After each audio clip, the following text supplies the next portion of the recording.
We interrupt your regularly scheduled programming to bring you some breaking news. There's been reports all over the area of something crazy going on, something big. People's homes, their minds even, are being taken over by something called, what is it they're calling it? They're calling it Bad Movie Debate. What up, nerds? It's me, Jacob Bad for Bad Movie Debate, here to do a series, I guess. It's going to be a new series that we're going to do to build up for the final, quote-unquote, Mission Impossible movie that's coming out with Tom Cruise, at least. I don't know, maybe they'll probably do more. I don't know. I definitely think they'll probably do some more. I think they'll definitely do more, but it may be Tom Cruise's last one. He's getting pretty old, and these stunts are getting crazy. So we're going to start with 1 and 2. We just watched 1 and 2, and I have Justin Hendrick with me. Say what up. What's up, squad? He specifically said, I'm going to go grab my sunglasses and put them on. I just felt with the lights and the new cameras, it just feels like, ooh, let me just shine. Well, and I think I'm this movie channeling my inner Ethan Hunt. Wearing these sunglasses just makes you feel like a badass at all times, dude. Right? Yeah, because he's such a badass. He didn't do it in the first movie at all. I know. But like in all the rest of the movies, I'm pretty sure like it's a lot. I mean, sure, but what makes me upset is because we're just talking about 1 and 2 right now. Is you're doing it because he does it a lot in 2, and 2 is the worst fucking Mission Impossible movie that's ever been made. I think it's not even close either. I would say there's parts in every single film that I really like, and I'll talk about it. Like we kind of talked about it a little bit earlier. The first hour of the movie is pretty good. I mean, besides the fact that like these two people who never really met each other, one's a secret agent, one is a thief. Yeah, an international like cat burglar just thief. Automatically fall in love in a bathtub. It's literally like in 2. That is such a sexually heated scene. Okay, we'll save our. It's a lot easier to dog on the second one. Let's talk about the good one of the first. But first. I wanted to look up halfway through. Once the second one started getting bad, I was like, I need to see how this one did in the box office compared to the first one. Mm-hmm. So Mission Impossible 1 worldwide made $457 million in change. In 96? In 96. That's pretty fucking wild. That's a lot of money in 96. That's really actually fucking wild. It's pretty good. The second one made $546 million in change. It made so much, almost 100 million more, and it's so bad. Well, it's just because of the claim of the first one. You gotta think about it's the acclaim of the first one. And there was a long, 4-year gap? Yeah. I guess that's how long sequels took. So I guess we're so spoiled right now with sequels, because they usually only take like 2 years. Yeah, it's like 2, maybe 3 years, which, I mean, sometimes we're spoiled because we get them quickly, but sometimes they just suck if they push them out too fast. So, I mean, I'll wait. This one still sucks. This one still sucks. Yeah, they fucked it up, dude.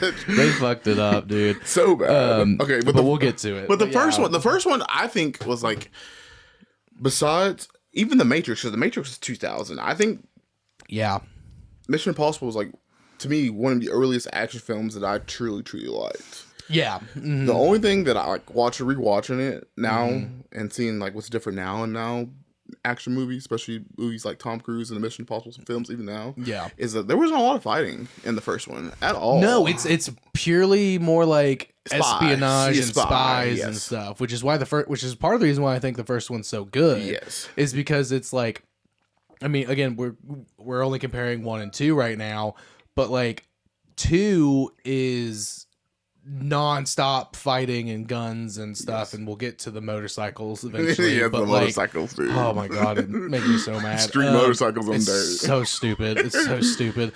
But yeah, that one's more like espionage, and he's like, like James Bonding it a little bit, like he's like trying to like with the Bible and stuff, and then like he opens the Bible and he's like, oh shit, it's from the Drake Hotel and everything like that, and like that's all awesome. And, I think it's like a true captivating. I think it's like a true psych action film where you're trying to like, you're more following the plot and action just happens to be in the background of it. Yeah. It's more like, hey, they keep you, hey, this person's the bad person, which to be honest, like even watching it like the first time, I believe, I did not believe like the guy from MIF was bad, but Jim, Chrysler, Kittredge, something like that. Yes.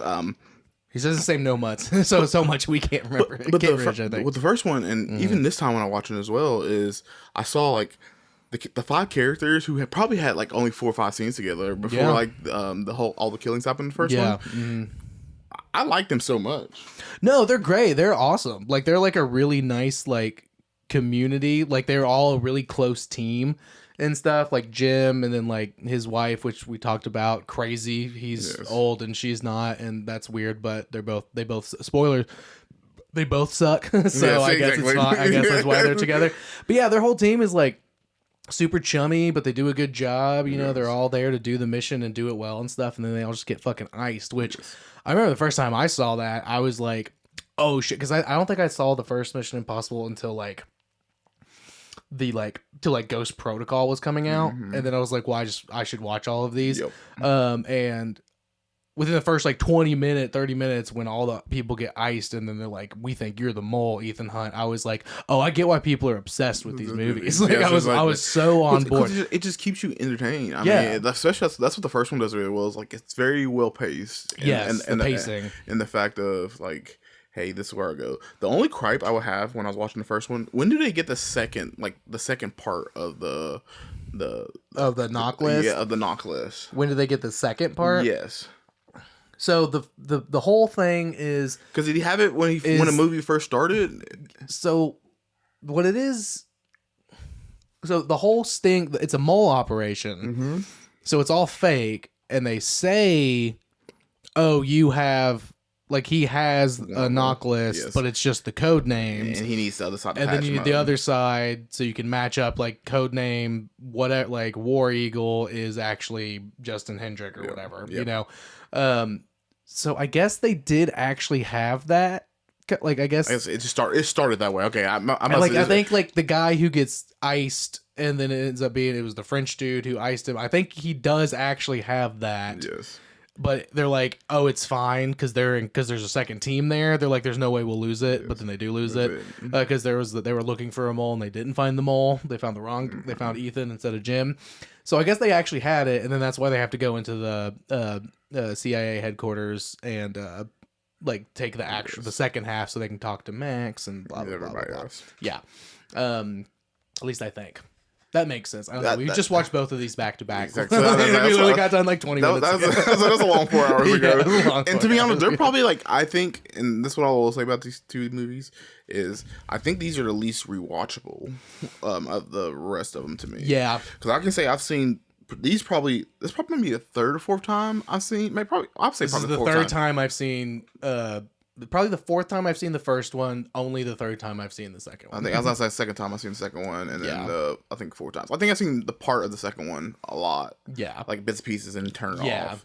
For obvious reasons. Or like it was just like on TV because I remember I remember watching these growing up. Like because I used to watch them on it's like TBS or some shit like that. Yeah, I think that's probably where I first saw the first one. It would play looking for. It would be like 2:00 on a Saturday or Sunday, and I just happened to be inside and watching them. Yeah, I didn't have anything to do, so you're like, fuck yeah, I'm gonna watch Mission Impossible. Yep. Yeah, that makes sense because the second one I watched it the first time and was like, I'm never watching that again. And then me and Nick were like, well, the new Fallout was coming out, and we were like, we should rewatch all of them.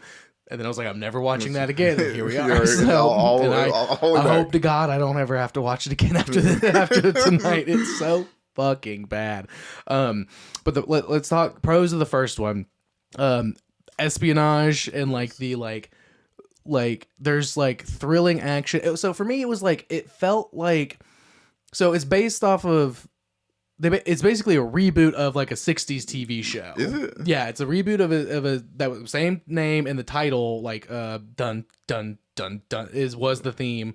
That's why it's in all the movies because it was the original theme for the show, and it was a very similar thing where it was like it was the 60s, so it was like super bombastic and like kind of crazy, like the plots, and then like I'm pretty sure. Correct me if I'm wrong, but I'm pretty sure that's where all like the mask stuff comes from. Okay, it's from and the like TV show. Yeah, and like they have like because like the mask like today seem kind of silly. Like why do they just are so like using these like really intense masks like 50 million times a movie? I think it comes from that.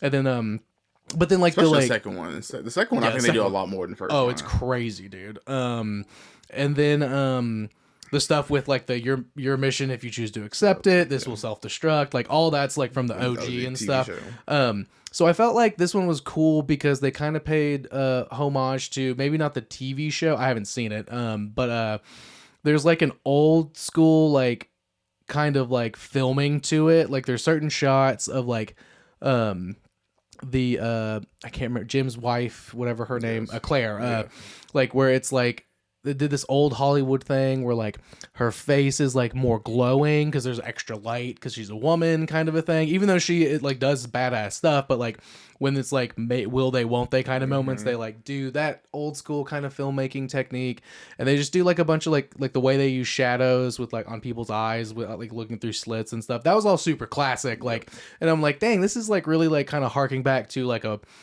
old Hollywood espionage, like 60s, like spy, like they're really doing a good job, like reflecting and emulating, but also while still modernizing, like where they got the idea to like reboot these movies and stuff. So that's definitely a pro there. Con for the second one, they don't do a fuck. They don't give a shit. They don't give a shit. in that one. I think they just lose control. I think it's just the most basic looking fucking 2000s movie you could ever see. It's shot and edited, and like everything about it is just so like it's like a McMansion like copy paste of like that entire era of like, we just need to put an action movie out. It'll make a bunch of money. And like, put a hot girl out there to be a girl out there and ramp up the sexual tension. Not even sexual tension, just like make it super sexy for like seemingly no reason. Like, I don't know. But so I'll go opposite. I will say pro for the second one. I will say I like more than the first one. That's just because I'm a dude. I liked all the action and killing in the second one more than the first one. Yeah, I mean, there is more action. The first one's there's really not any killings besides the teammates. Yeah. And maybe a few of the guards. A few guards here and there. Like a few like no name like people for sure. A lot more no name people die in this one. But then also a lot of like good guys or bad guys, I guess, more so in the second one. They get got in like pretty wild, dramatic ways. Yes. And like, don't get me wrong, I'm all about explosions in movies and stuff. But like in this, it's wild in the second one. Yes. It's like, because it wasn't Michael Bay. It's not. I wouldn't call it, but I wouldn't call it untasteful. In the second one, I would just call it just. But I was just bombastic. I guess use a great word. It's just like so wild. Whereas the first one, I would say it was very subtle. Not subtle, but like one of my favorite scenes. I would say probably top 10 of all Mission Impossible films. Is the water scene where like he meets him to go. Meet when he first is like he's like you're the fucking mole, and then like tell him the water and comes all out there, restaurant and he holds the gum and like to be honest, I forgot about the gum again, and he pulls it out of his pocket. I see that. I see him crumbling on the side. I forgot completely about the gum. The gum is so important. Yes, like to him getting away with a bunch of stuff. And I'm just like, okay, I can definitely see why I like this. It's just beautiful to watch. And it's just like, I don't know, it felt like a tighter script, like stuff like felt like more relevant, like the Jack, the first dude who dies during the mission gone wrong, like there's like a whole scene, he's like, here's how you use this gum, and he dies by the elevator. That's like elevator. That's probably the goriest death of probably the first two. I mean, even like the second one when we were watching it, the virus, the different shots of the virus and stuff on the camera that they're looking at. I mean, like that was like bloody, but that was like, I was surprised that when he went up and like the elevator like claw thing, whatever it is, I guess it like holds the elevator extra at the top or something. I don't know. Like it, like you see his face like go into it a little bit, and it's like, damn, like he doesn't like start like spewing gratuitous blood or anything, but like it obviously would, you know. Like I was kind of like, damn, I forgot that they like you like see his like get him get stabbed by that, like, which was wild. So I don't know. This was, I think, and I talked to you about this. I think we like when we do this each movie, like first and second, and third and fourth, and we should see like which one we like more and which one we like better. Because I think, to be honest, we differ on a lot of them, especially the next one. The next one's the biggest one. I think we'll die because I think you said Rogue Nation was your favorite one. I like Rogue Nation a lot, but 3 is also very good. 3 is my favorite. I can say 3 is my favorite just far as like plot and action. Like, cause you meet Ethan's wife and you see all his like, what he cares about. And then Luther's in it. And then I think we finally get Simon Pegg. Okay, sorry. We're skipping forward to it. But anyway, we'll get there. I think this one's like, it's pretty clear coat to me. I mean, the second one's just so basic and just doesn't have any substance to it. Yeah, exactly. We don't even see this main character ever again. The girl, she's gone, dude. I don't remember how she disappears, if they just break up or if she just dies somehow, like, and she's just gone. But when did Ethan get married, dude? No fucking clue. Exactly. I don't remember any of the like background mythology of like why it's there now. I have no fucking clue. Like the only characters I think like we actually stick with, I think Luther stays in the next like the rest of the movies. Yeah, he's throughout all of them. Yes. Yeah. And thank God for him. They just don't hold that much substance. Even the first one. The first one's a great building block. They just fudged it up, and I think they slightly get to like where an actual Mission Impossible movie should be. Yeah. And at least in my book, from what they've given me, it's like, hey, this is their overarching scale. Oh yeah. The first one is like a true classic to me. I think. I just think. It's beautiful. It's beautiful to watch. It's to top be honest. 3 for me out of Mission. For me, it's Fallout, probably Rogue Nation, and then number 1 and then like number 3 probably would be the 4th one, and then they vary from there because like Ghost Protocol's fine. Like Ghost Protocol's good. I don't remember that one as much. Like Rogue Nation, I love Rogue Nation. Rogue Nation. When's the one they climb up the Dubai Tower? Is that Rogue Nation or is that Ghost Protocol? Because I'm pretty sure I think that might be Ghost Protocol. See, yeah, that sounds right. Because Rogue Nation is when these guys get a hold of a fucking nuke. Yeah, and like that's crazy. Like, and he has to like touch it and hits on the staircase. Okay, that's actually okay. So we will have a definitive answer of which is our favorite. Like by the end of this, I think it's still be 3. Dude. 3 just holds some deep type of emotion. Every time I think of Mission Impossible, that's the one I think of. Yeah, I think of Fallout, which is why that's my favorite one. I think. Another pro, like we were talking about for number 1. Really cool that Luther is just like a fucking badass hacker and not just some like big thug. Yeah, or the bad guy or the henchman. Or a bad guy or the muscle. Because Luther can be Luther. I mean, at least on screen, I think they portray him pretty big. Like I mean, it's impossible to not portray him as big because he's just a big man. Yeah. Like Vig Rhames, like he's just a big dude. Like, but like they don't. Yeah, like he's the hacker. Yeah, like he's like the guy in the van. Yeah, like that's awesome. Like that's awesome. Like 96. Like that's kind of like we were talking. We're like that's kind of okay. Like that's kind of wild. Like that he's not just like a thug or like a bad guy or just like some like just kind of like big muscle dude. Guy. Like even though he can't the smartest guy. Can't he get out of a fucking van, dude? When that one scene when they had bombed his van, he got caught. You that big? You get stuck by that. Okay, so when we cut back to him after it explodes and we're like, oh my god, did he die? He didn't die. I know. I mean, it doesn't even.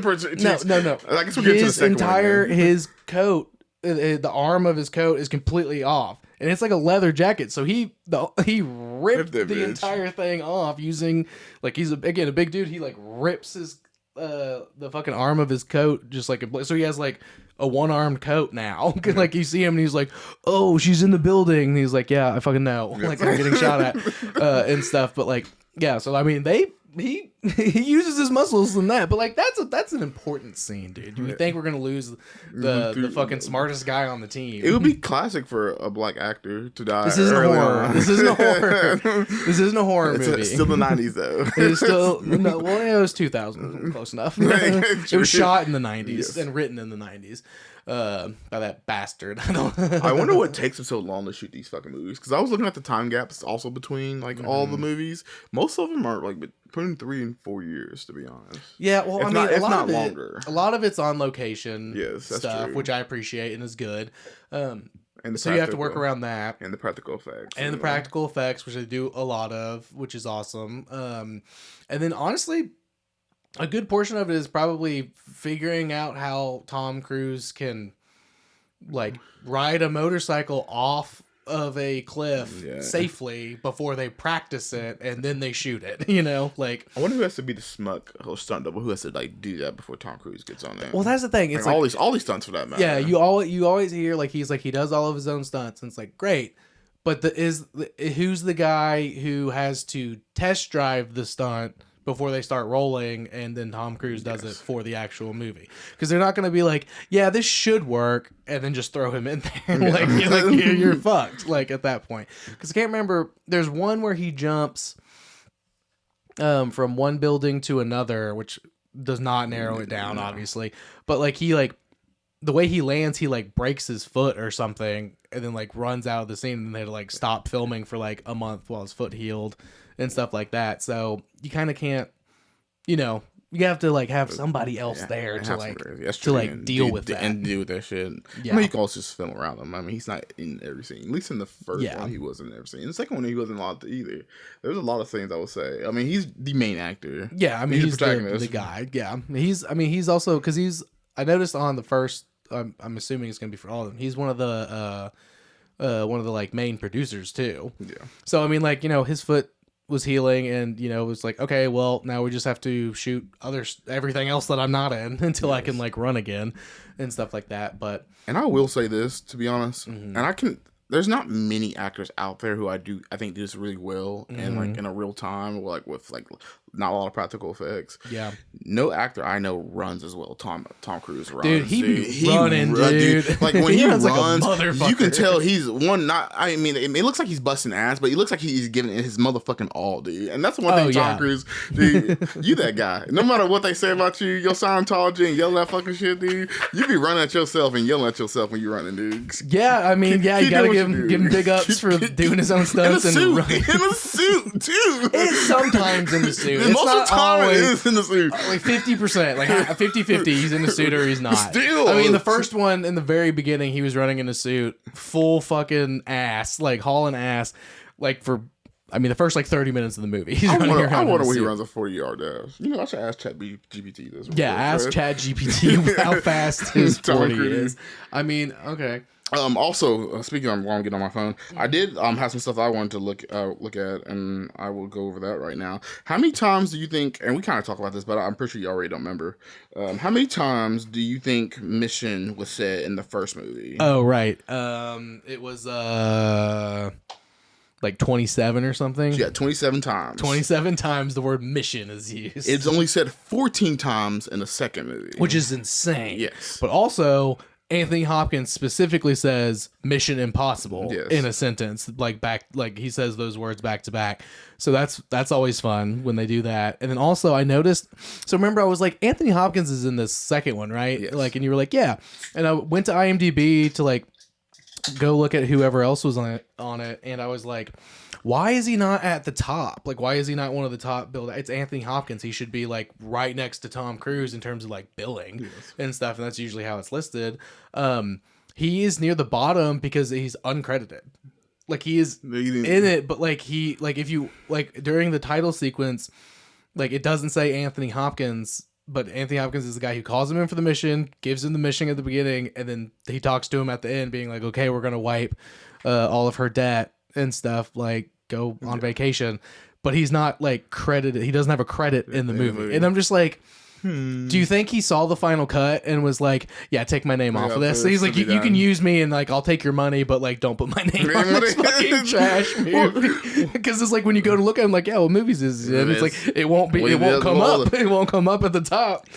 So, I respect it. Anthony Hopkins, if you did that, you're a genius. And I love you. So I also looked up how many times he said impossible at both films. And I'm interested because I think I see a trend. Oh, how many times he said impossible? Impossible said. How many times do you think was said to the first one, Jacob? Impossible, right? Impossible, the word impossible in the first time. Okay, the second one I know it said at least once. Okay. The first one, I'm going to say impossible. I'm going to be conservative and say like 16. 16 on the first one? Yeah. It was 7. Damn. The second one, how many times? This one I feel like is more like a 40. The one time that you remember, Jacob, is the one time it was said. Really? Yes. So I think my correlation so far, I haven't looked at. That's crazy. I haven't looked at, and I think I'll do a better job tracking it to actually fact check. I just asked ChatGPT, and ChatGPT knows this shit. Yeah, I mean, it's the world we live in. I think the correlation is the lower amount of times they say the words mission and impossible in the film, the more trash the movie is. So they need to say mission and or impossible more, the better it is. Yes. So that's your running theory going forward. I haven't looked at any of them, so I don't want to spoil. We'll need to see. I don't want to spoil it. I don't think that trend's going to actually last, just because like the movies get better, exactly, and like they won't just like take their title card. Also, like that's why I'm shocked that it's only the once is the second one, but it's in when he says Mission Impossible. or he says like this mission is impossible or something like that. Yes. I don't know. Anthony it's called Mission Doable or Mission Impossible. Yeah, exactly. Yeah, some shit like that. Oh my god. But we'll see. Like I said, I don't think the trend's gonna last just because I know they say it in what's it called, the fourth one, because he says mission accomplished. So I know he says mission one time. Yeah, so there's mission. But It's gonna be it'd be very cool if like 3 and 4 just pop off and say like 20, 40 times. Yeah, that'd be fucking awesome. All right, yeah. So I guess we'll see about that. I am curious now that we've looked into that. The box office report will make more sense going forward too. Just naturally for inflation too. Yeah. I mean, that's the main thing. Yeah. There's that obviously to be accounted for, but I didn't start going to movies. There is one 10. that dips. That dips. Really? Yeah, but we'll get to it. I think it has to be after 5 at least. We'll get to it. Oh, there's no way 3 does it. We'll get to it. COVID year? I'm not telling you when. I don't think we'll ever come out. I'm not telling you. No, I'm pretty sure for COVID they like held like if they had one ready they held it. Yeah. Like like they were like no, people are gonna see this in theaters. It better not be 3. We shall see sometime before we go to the last one, because last one's gonna make like $1 billion fucking dollars probably. Dude, that's we're so fucking jazzed for and it. to be honest, we're a little behind, but I think it'd be very interesting to see if like we do like a week and a half afterwards to see like where its already is at. Yeah. Oh yeah, like because we're gonna go see it. The plan is to go see it like as soon as possible, like when it comes out, and then like do our thoughts on it and stuff. But it'll be easy to do like a let's say we go see it like opening weekend. Then we record again like the following Thursday. There'll be opening weekend box office reports for it by then, so we could do that at the very least.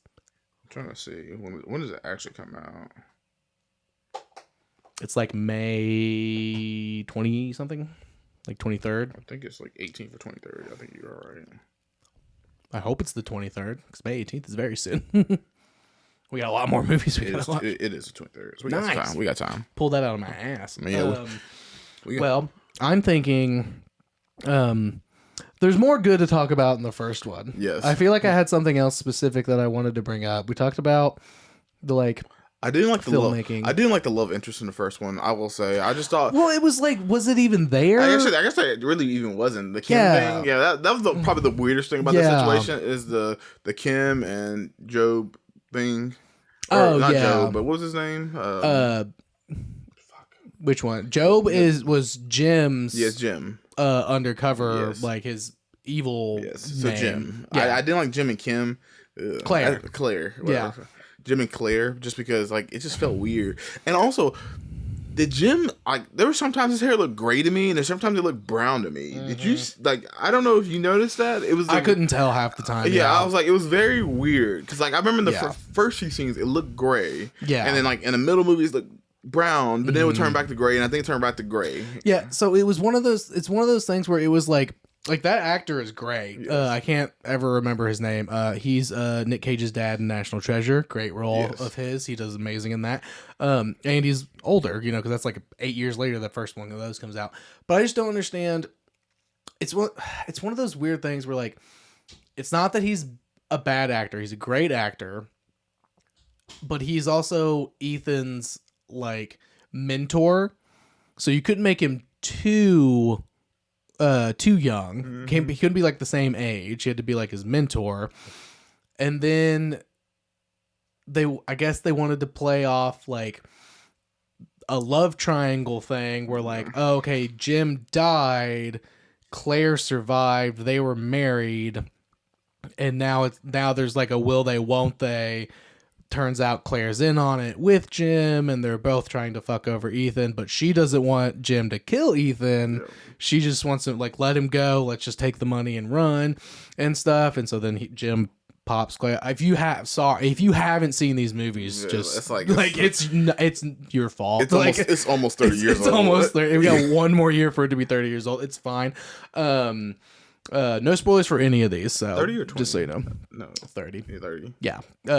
But so like it's a weird thing because it's like he has to be a little bit older, but he can't be too old because he's married to someone who's ostensibly the same age as like Ethan, and stuff. So like I don't know how it works, but there's got to be like a 10-year age gap, 15-year age gap, more, like between them, like if not more. And so like it felt like they could have gone with somebody a little bit young. They probably could have gone a little younger and stuff because again, his hair does look gray. Like half the time. It does. Like, and I was just like, it's weird, and I guess that made me realize, like, look at it more times, and maybe I'm wrong, to be honest. Maybe I was just seeing some shit. Maybe the Stunts and I took it from him. Jesus. Maybe he's not as old as he looks, you know, and like I have no idea. But yeah, that was kind of a little weird, kind of a thing in that one. Like I get why they wanted to have like a little bit of a triangle and stuff, but then I'm curious who told. PG-13. I know, but I'm curious who told. Yeah, it's PG-13. Fucking second one. Yeah. Who did they like ask? Like, oh, there wasn't enough like love and like sexuality and sensuality in the first one, so they're like, okay, cool, we'll get Thandie Newton and we'll just crank it up to as far as PG-13 can take it. Like that really threw me off. I forgot how like sexually charged their first meeting is.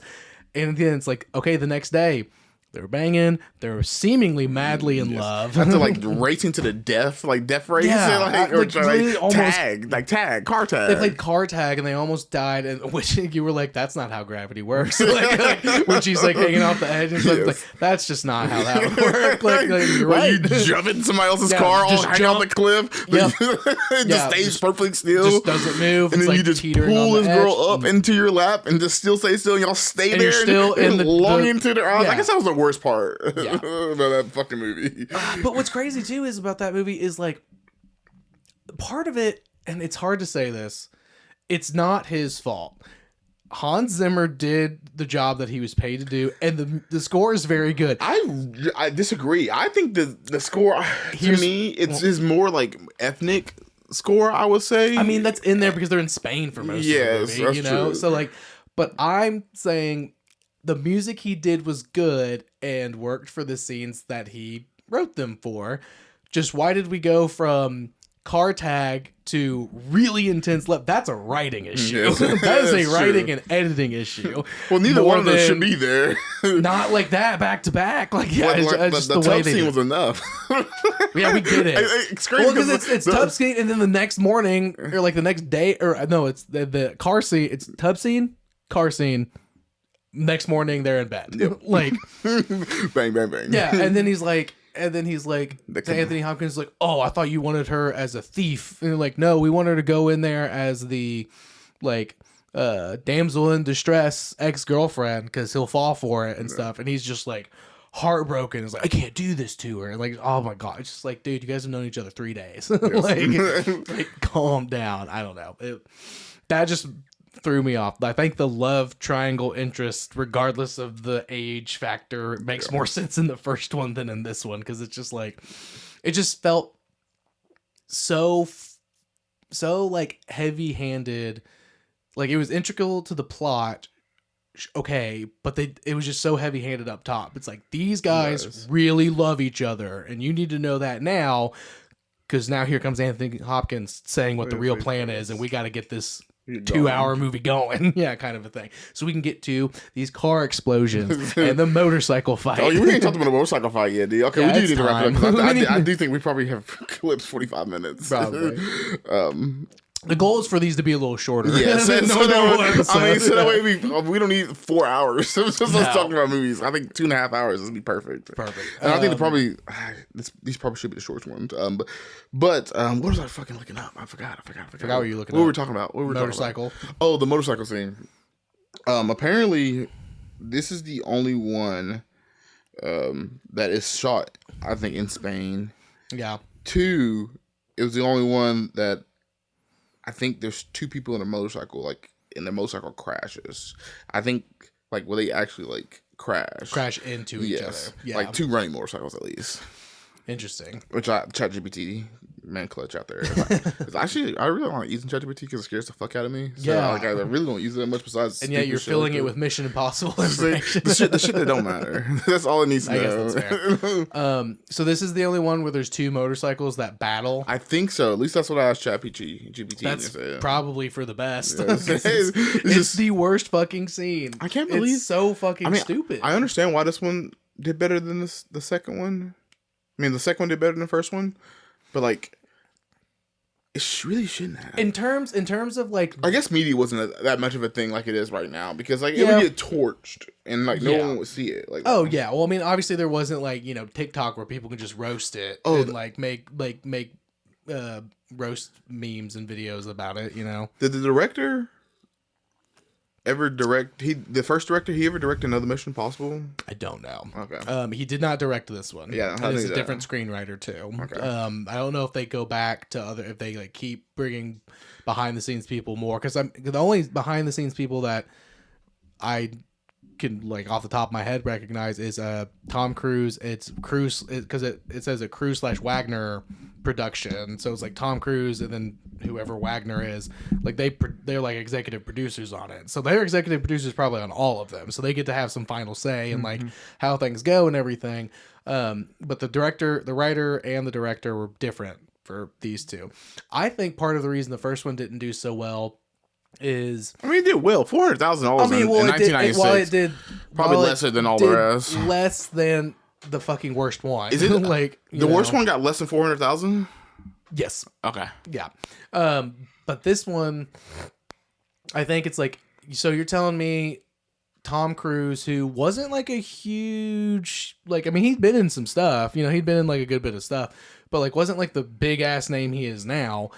It's like this guy, and it's a reboot modernization of this 60s spy show that was like kind of goofy, like and stuff, at least based on like what I was looking at, like while we were watching, I was looking at some stuff and I was like, the show seems like it was kind of goofy, And it's like, so you're gonna remake that into like a feature movie and stuff, like, okay. And then like a few people went and were like, okay, yeah, it's actually not that bad and stuff. And so then a lot more people were like, oh, there's another one coming out. So I feel like more people went. Yes. And then we're like, oh no, they fucked it up, I think so. I think that's part of it. It has to be the third. It has to be the third one has the lowest one, or lower than this one. It's the third one. Yeah, I was like, it has to be the third one. I was just thinking about just a trend. Like, it's the third one. So shit. The second one's so shit. Everyone was like, I'm not going. Yeah.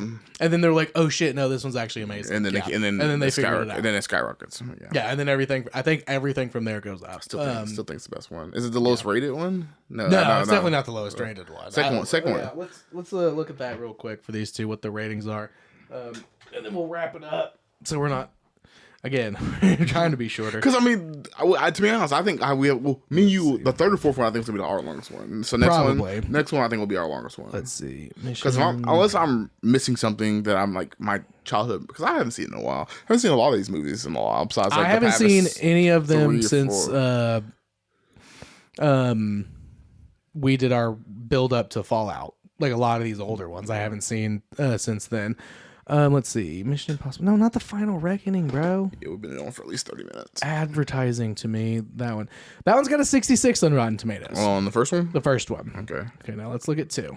Please be lower. It's got to be lower. It's got to be lower. It has to be lower. It's like 24. 24 is my guess. It's 56. Really? So 10% lower. That's crazy.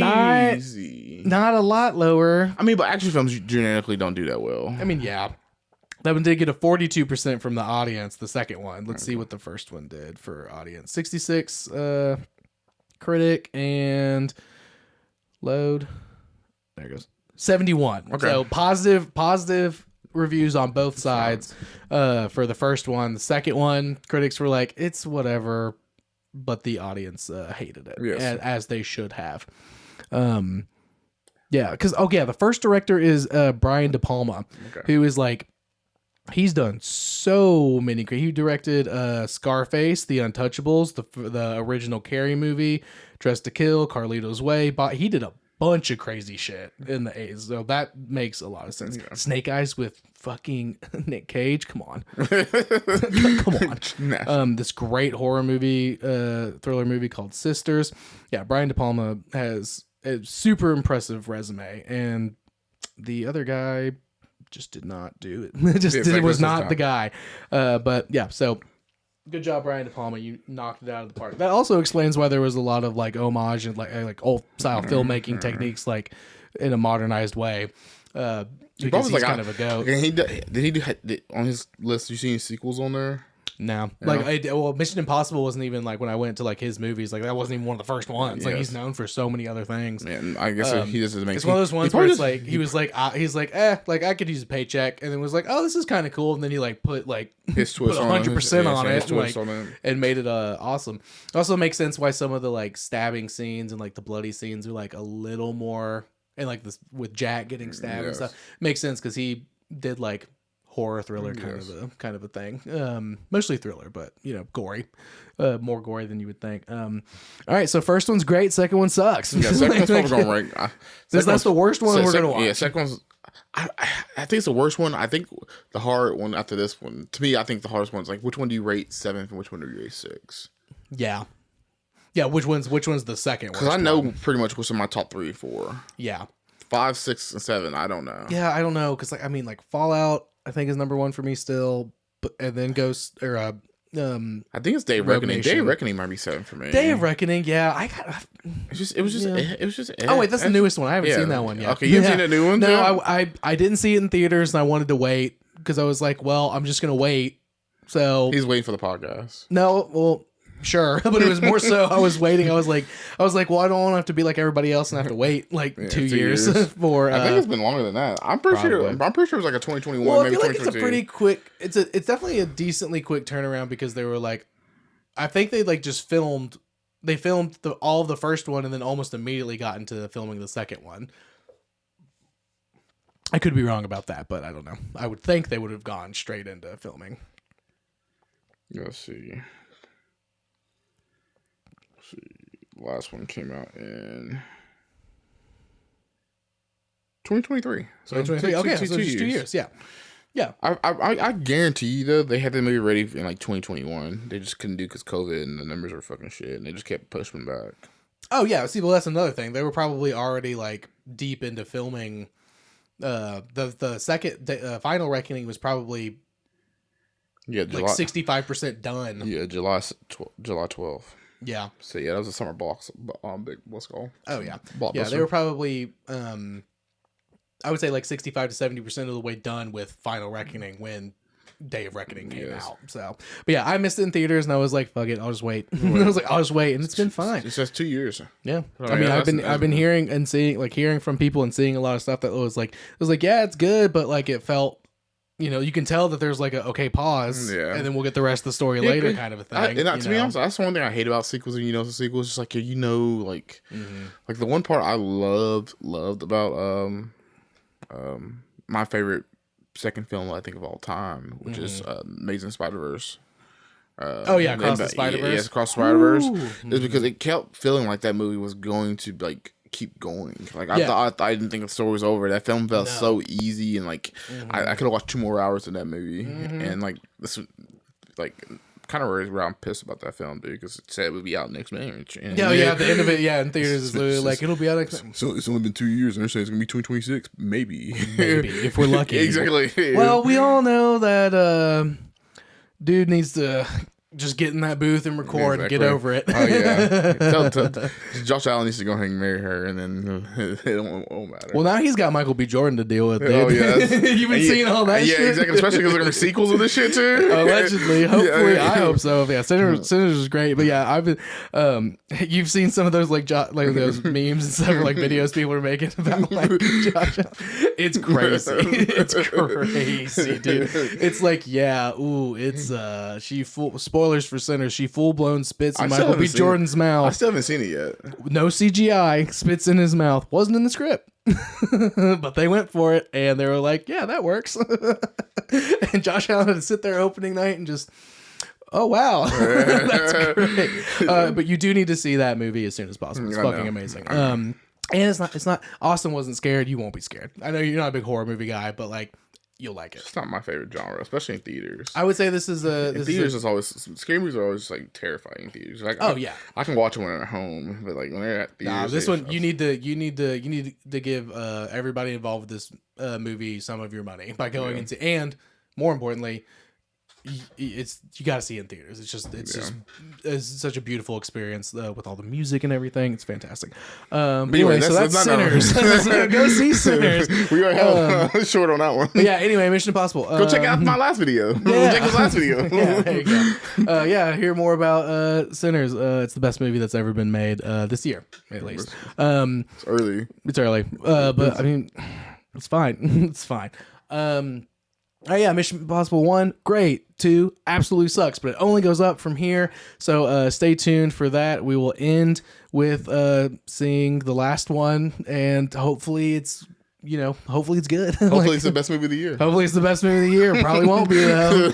Can't be. Well, thanks, Justin. We'll do this again in a week. See you guys soon. Bye.